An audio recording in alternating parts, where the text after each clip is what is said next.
Welcome back to the Red Dice Diaries RPG podcast. This is John. Recently, we wrapped up the Scum Villainy game that Johannes has been kindly running for us, and now we're moving on to play in a Band of Blades game, a military forged in the dark fantasy. We had our Session 0, sort of character gen, talk about the session a bit last night, and I've recorded that because I think it might be interesting to some people out there. So, here we go.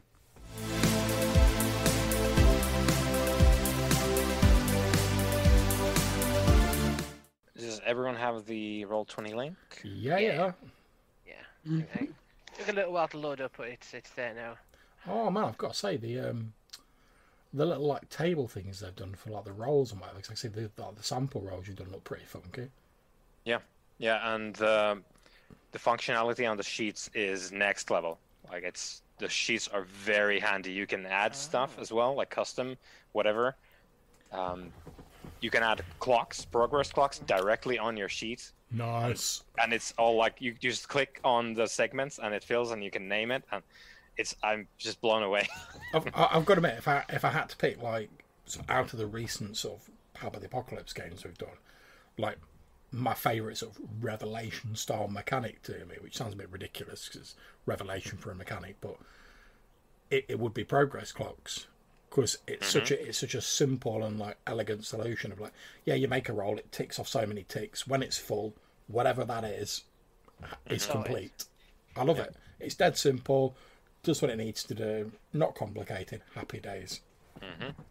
And of course, with these games that we're playing, which now is Blades in the Scum Villain. That's it. Villainy in the Band of Dark. Yes, Band of Blades is what I meant to say. I will get that wrong. Scum of the Blades. Yeah, Blade Scum. that's it. No, all these games with the progress clocks, it's directly interfacing all these like random clocks you might come up with, whatever they might be at any point in time. It all interfaces seamlessly with the actual standard stuff in the game, which is brilliant. I've got to admit as well, it seems to be a mechanic that seems to take great advantage of the fact that there's lots of games going on online. Because I'm not saying it's impossible to like track a progress clock by like writing it on an index card or whatever, because of course you could do, but when you've got something like your Roll20 or your virtual tabletop and you can just have like a little graphic in the background, it seems to be it's nice to see a game that takes advantage of the sort of like the newer formats rather than just sort of like taking an old game and sort of like gaffer taping it into the sort of new format, if you see what I mean. Well, it's essentially just a progress bar done in a clock form. It's just a visual trick, but it's good. I like it.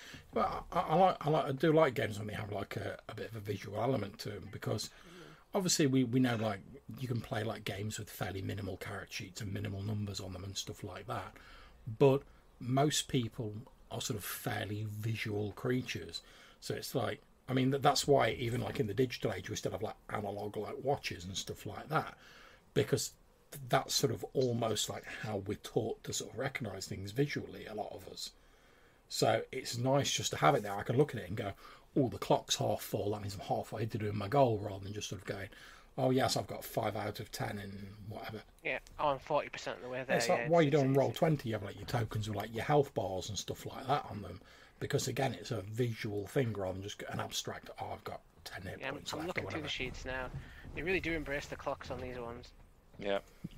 So, feel free to comb through those. I'm just looking for there's a sort of laid out how to start the game thing. A lot of this Shall will we be... begin? Yeah. It has begun. I was going to say, I should probably explain to anyone who's listening to this that we've sort of wrapped up the first chapter of the Scum Villainy game that Johannes was kindly running for us, which is on the YouTube channel.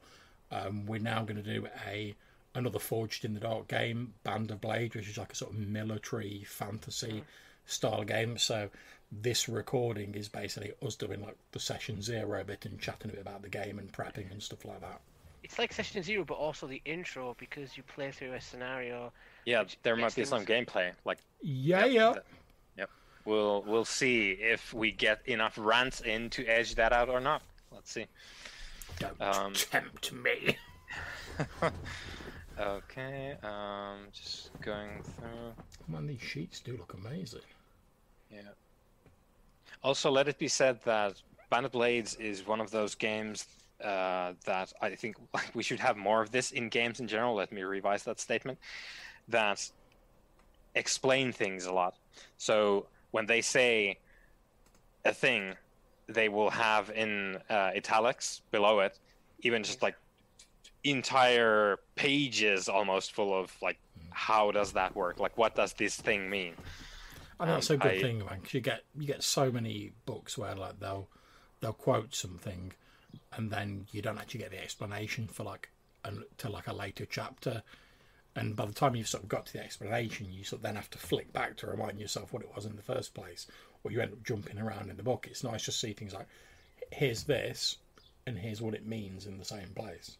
Yeah, because if you say, when you use sway, it's you're being charming or whatever, and it's like, okay, yeah, that's the sort of like general lingo that we all have in our heads from having played role-playing games, but then it breaks it in, like, so what does that mean in this particular instance? Like, what does that actually mean? I was just going to say, I'm guessing we've lost Matthew either, or what I've said has just like pained him so intensely that he's been like that for like 5 minutes. No, the internet demons got to him. Yeah. And there he is. There he is, look. Cheeky chappy. Oh, he's got to go. Oh, he's gone.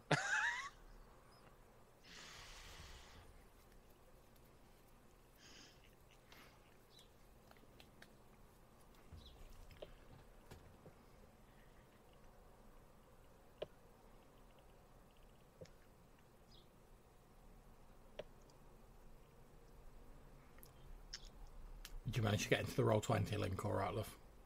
Yep. I'm looking at the officer. Because that's the one I clicked on. I'm looking at the scout. That would track, Hannah. That's... also, well, was that Matthew coming in? No, that was Matthew who's dropping out, like his video. Like...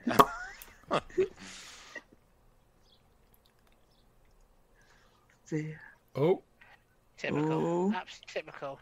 Oh, here we go. Back? Is he back? Did you apply? Yeah. I was trying to make a point, and the internet was like, nah, mate, get off the street. If it's any consolation, Matthew, I did get some amusement about the fact the first time you sort of like went, it froze with you like this. And I was like, either Matthew's dropping out or like what I've just said to like really pained him. Really and then the second time it froze and you're like... Yep, mid-conversation. What I was trying to say is I enjoyed the fact that the book is a nice overview, like at the beginning, a nice clean just overview of everything, and then goes into everything, goes into each part in more detail with examples as you go through the book. Yep. Sometimes people forget that that's really helpful to try to learn. True that. I do like these sheets. I would say one thing that I wish they'd done though. I wish they'd highlighted each of the specialists special ability, like was slightly highlighted or different, just so you know that like that's their shtick. Yeah, which one is which? Like which one is the thing for that particular? Yeah, I guess, but because that's their standout feature, and that's the thing you need to think. When should I use that? Because it's like once a mission type deal, if I recall. Yeah, you get used as you don't roll the well, we'll get all into all that. But yeah, kudos to whoever made the sheets. I don't think I have their name at the ready now, but whoever did this, they're official. I think they're from actually the publisher. Yeah, but presumably, like there was a person. Oh yeah. But I mean, like it's not like some poor soul sat there and worked out how to make this look cool. Props to them. Okay, so let's close that. Also, as you're looking at the sheets, don't worry about being interested in the same ones as far as the Legionnaires go, because that doesn't matter. Like you can have multiples. Oh, we'll be playing all kinds of them. Yeah, it's going to be a whole bunch of people that we have in our game here. I think I don't want to jump ahead, but I think I finally decided which of the roles I want to play on the campaign level. If I Okay. get that. If Yeah, that's my yeah, choice. we'll get to that. Yeah. We were talking before, so I was like, I don't know which one I want to do.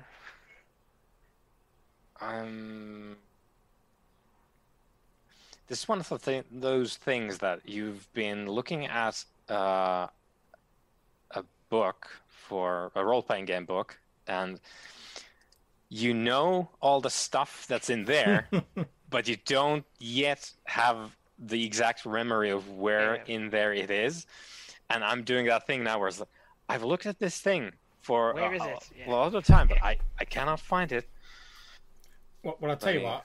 How about to get us all in the mood? I'll read the brief description off the back in my best sort of dramatic, fantasy film voice. I'm just going to loosen my pants slightly, John. Okay, so here we go. The Legion is in retreat following a failed battle against the armies of the undead. You are a member of the Legion. Your bonds to one another forged in the dark by bone and blood. But time is running out as more fall to the indomitable forces of the Cinder King. As legionaries, you must make it to Skydagger Keep before you're cut off or overtaken by the undead. Paying horrifying costs, you'll employ offences, manoeuvres, unwise bargains, and desperate gambits as the ever-ticking clock nears its final hour. Do you have what it takes to outwit, outrun, and outlast the endless hordes of the undead? Or will your band of blades break beneath the Cinder King's iron fist? Play to find out in Band of Blades, a standalone Forged in the Dark RPG of dark military fantasy. This summer. Coming to a Next year, cinema near you. This summer, one soldier cannot change fuck all because the Cinder King don't care. Don't give no fucks. Yeah. You know what's funny? I was going to ask you a question, Johannes, but I found the answer myself. These sheets really do have everything. Yeah. Yeah, it's pretty good. Yeah. Okay, here I think did I find it? Is this it? Oh. Okay. Yeah. I think I'm thereabouts, if nothing else. Okay. So for anyone looking for sort of reference material for this, so again, we're playing Band of Blades, which John has just read the ad copy off the back of, and the number one sort of reference for this, what this game is and what it's being influenced by, is The Black Company by Glenn Cook. If you want to get the feel for this kind of thing, go and read that. It's a pretty damn good book. I've got to admit, I've never actually read it, but I mean, having looked at this, I might give it a read. I've heard people recommend it numerous times before. Yeah, to highlight just how deep the influence is. The Black Company is about a mercenary group that hires itself out, and they have these distinct roles in the Legion, and they do missions. There's some very distinct good and bad guys in the fiction of the thing, and it has so for Band of Blades we have these undead lieutenant type figures. There's all that stuff is in there as well, and the Black Company book is told from it's a viewpoint book from the person who keeps the chronicles of the Black Company. So the guy that records everything that the Legion does, and it's told from basically you're reading the chronicle book. A lawkeeper. So you get like the in-character voice of the person writing it. Like this happened today. That was bad for these reasons, and I don't think X, Y, and Z. It's quite enjoyable, I found, and it's a whole series as well. Like if you get into it, there's a lot of books you could go and read. I think a dozen or so, maybe. Even. I think he might still be going, actually. Cool. But, yeah. So anyway, but Band of Blades. Okay, so we are going to start with, well, first of all, let's talk about expectations here. So we're all, well, I'm not, because I'm going to be playing the world. You are the Cinder King. and the peasants as well. Mm-hmm. Yeah.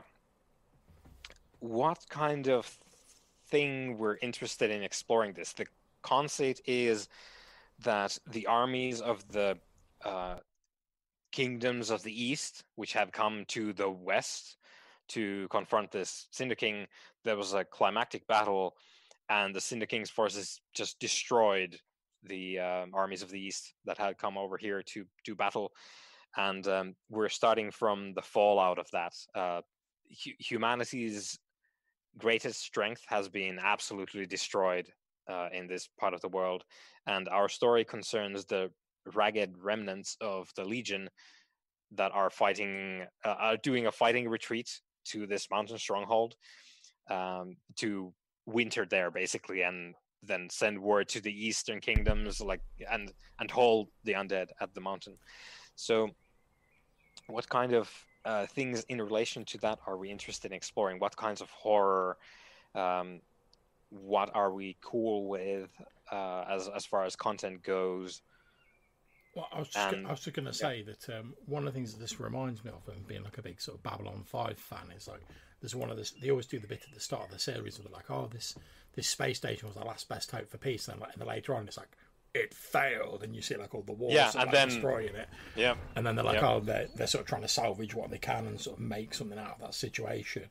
Obviously, I know they're different genres, but this reminded me very much of that. Oh, we went out in our proud armies. We're like, yeah, we're going to like kick the Cinder King's ass. And now we're like, oh shit, it's failed. Like, what do we do now?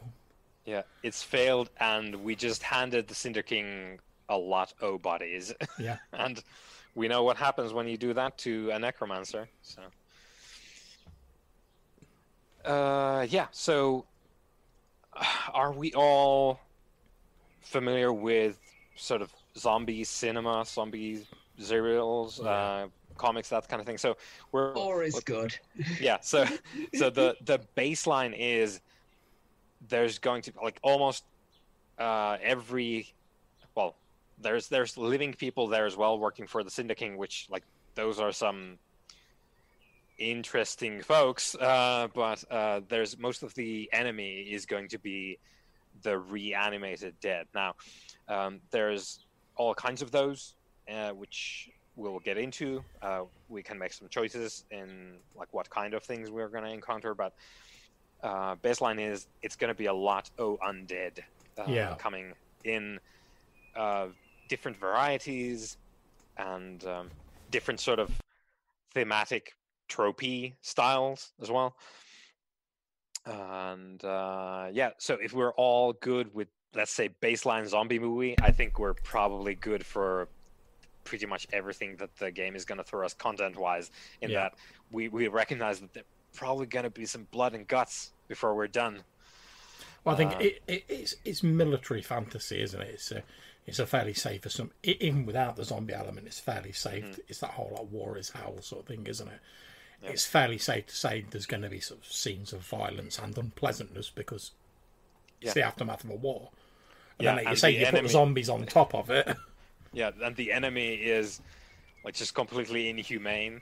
Yeah, like they have no concerns about human morality at all. So humanity, they gave that up. Yeah, that's what happens when you die. Opted out. Yeah. Even if, like I said, some of them do live, which that's a commentary on those people. But we'll see how we deal with those kinds of people when we meet them in game. So then we can talk about our version of the Legion, because we will be embodying all of that. Mm-hmm. Are they out for themselves? We know that it's a legendary mercenary company, like vaunted, highly valued, legendary group of people who have a glorious history in battle. Now they are mercenaries, so are they out for themselves, or did they have humanity's best interest at heart, or has that changed from one to the other now that shit's going downhill. What do you guys feel about that? I think it would be nice to play people who aren't just in it for themselves. Yeah, because whilst I'm not saying you couldn't have interesting stories doing that, I think it'd be nice. I mean, like I say, I'm just sort of spitballing because I don't know the exact sort of parameters of it, but it'd be nice, if we were thinking of, we need to do this retreat, but maybe if we retreat, maybe we can do something else and we can turn it around, because obviously a lot of it's going to be fairly sort of dark and grim. It'd be nice if we could have like a bit of optimism in there, or maybe if we can get to Sky Dagger Keep, we can like marshal like a resistance or something like that, even if it eventually turns out not to be possible, rather than us just being like, oh shit, we've got to like leg it and like look after ourselves. And I think from my perspective, we need some hope of some sort. Exactly. Yeah. Can't be just totally bleak. there should be like a certain amount of realism, but I think maybe a sense of honor that they don't want the lives that have been lost to be in vain, and they believe that for everyone, it's best if the Cinder King is stopped, and the best chance of that is uniting with other people. I agree with that. I mean, I think obviously whenever there's any sort of like tragedy or sort of like loss in war or anything like that, people always try and console themselves with the fact that maybe some change can be affected by it. Maybe things can be better in the future. You sort of cling to that hope, don't you? You can learn from it, yeah. You sort of like as Matthew was saying, you don't want all that horribleness that happened to be in vain, really. And I think it'd be nice to sort of have a bit of that feeling in it. Because then you get the only people who've survived are the worst kinds of people. Yeah, because they've done horrible things to keep alive. Yeah, I mean that might be the case, but I think it is human nature to try and sort of to try and make some sense out of things like this, and try and find. You've got to find something to keep yourself going. I mean, mere survival at the start's all right, because you're like, oh, well, we just need to get out of this mess and like survive. But I think once you've got beyond that initial stage, you need to have something else to sort of keep you putting one foot in front of the other and keep going. Rather, because otherwise I think once you got to like Sky Dagger Keep, it'd just be like, I don't know, that's the end of the game if you make it Sky Dagger Keep. It's not really a spoiler, is it? It's obviously sort of that's the game. Obviously, if from an IC point of view, the world doesn't end if you reach Sky Dagger Keep. So I think it'd be nice to have some sort of sense of like, if we make it there, maybe we can like marshal whatever people we've got left, or get reinforcements, or maybe we can do something about it, or even if like warning other lands so they're better prepared. Like Matthew was saying and Hannah was saying, just something that's like a faint sort of glimmer of hope in like all the darkness that's the rest of the setting. Yeah, I think where the interesting thing is though is the methods we use in the game and how the people change as we go through the game. That's where the interesting thing is. Like, what are they prepared to do to try and meet this mess? Like, how far are they prepared to go to survive? Will they lose their honor in the process? Will they become worse than the creatures that they're chasing them? Well, at the risk of stereotyping ourselves horribly based on like a previous Scum and Villainy game, I'm going to say that me and yourself are going to be extremely pragmatic, almost to the point of mercilessness, Matthew, and Hannah is probably going to be the moral compass of the group. Possibly. Fair enough. No, I was intending to be a thump monkey this time, but no, that's absolutely fine. Obviously, we play different members of the Legion depending on what mission we're going in, so it will vary. But I'm half joking, but I'm saying like previously in like Scum and Villainy, you had a character who was very sort of. I do like my shiny light heroes. Yeah, it's true. You like playing more, and that's great. Look, you like playing like a more sort of heroic character. Whereas I certainly know for myself, I tend to sort of like go for more of like the darker themes and stuff like that. That's just, what can I say? Reformed World of Darkness players, so Well, relapse now. Well, yeah. I've slid a bit back. I've had to turn in my coin to like World of Darkness Players Anonymous, but yeah, sliding back into the dank bin. I love this map as well. I think we're looking for more Evil Dead and less Maggie if we're going on zombie movies. What I'm going to say as a But suggestion, 28 days John, later in the middle's fine. yes, absolutely. What I was going to say, John, if you're recording the whole thing, Yes. maybe sometimes when we do the campaign phase, which obviously it has to get into, maybe someone should share the map on the screen so people could see what we're talking about when we start moving around and see Yeah, us yeah, pointing out and I can stuff easily like do. that. I mean, normally when I'm sort of recording like with the Scum and Villainy, I do have like the Roll20 screen, Yeah. which is obviously the map on the video, and like us sort of down in one corner. So Right. chances are good that the map will be on there. But I agree, yeah, because it's a very important part of the game, isn't it? Yeah. Moving across the map. And the locations, yeah. Yeah. Yep. So where do we begin, Ned Master? How do we? Okay, so actually gonna get some paper out. Take notes. Tell you one thing I do find a bit weird about the map is not in like a bad way, but if you look at the locations, all of the locations, bar two of them, are in like little circles, like little sort of counters. But then there's two buildings that are just sort of like normal sort of buildings you would see on a map. Yeah, I think. Well, I think you're referring to Carlsberg and then the other one at the shore. Well, at least we know we'll be able to get some like poor lager in one of them anyway. No, that's where we were. That's gone now. It's no longer the best beer in the world. It's the most dead beer in the world now. It's Deadberg. Not sponsored by Carlsberg. The best beer in the world. Carlsberg made zombies. Here you go. Yeah, you heard it here first. Yeah, so Carlsberg, that's a loss. We're not going back there anymore. So is It it a was somewhere case? between. I was going to say, is it a case of like the ones that are just shown as buildings are like areas that have already been lost that we're not going to be exploring, whereas the ones that are like tokens are sort of the ones we're going to be? You could. It's the